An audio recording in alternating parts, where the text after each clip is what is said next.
In today's video, I'm going to teach you how to archive a board in Monday.com.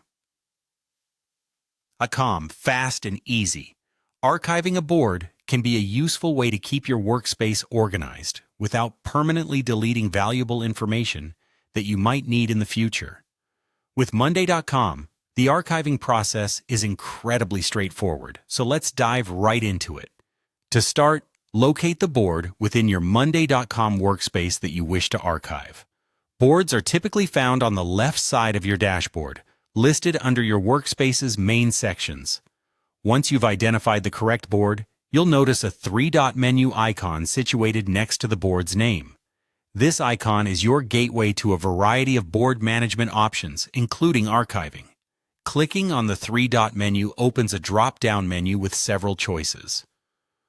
Don't feel overwhelmed by the list of options. Just focus on finding the one labeled Archive Board. This is exactly what we need to efficiently tidy up your workspace.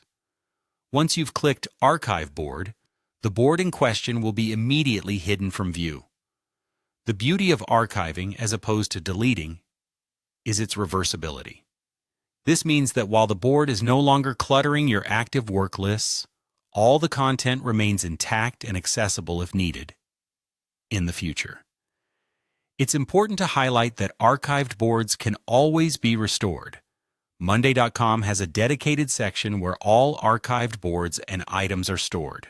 If you ever have the need to access or reactivate any archived data, you simply navigate to the Archive section, select your board, and restore it back to its original place. By archiving, you're not just organizing your workspace, you're also creating a more streamlined environment that enhances productivity. It allows you to focus on the projects and tasks that are currently active and require immediate attention, while safely tucking away those which have been completed or are on hold. This method of digital housekeeping is a great habit to cultivate, ensuring that your Monday.com experience remains as efficient, clutter-free, and user-friendly as possible. Remember, archiving is a non-destructive action. It's a smart choice for anyone looking to maintain flexibility in project management without the fear of losing key information. That's the core of why archiving is such a valuable feature of Monday.com. It strikes the perfect balance between staying organized and retaining access to important historical data. So the next time you're looking to tidy up your boards, consider archiving as your go-to tool. And there you have it, a fast and easy way to archive a board in Monday.com. Until next time, stay organized and keep those boards efficient.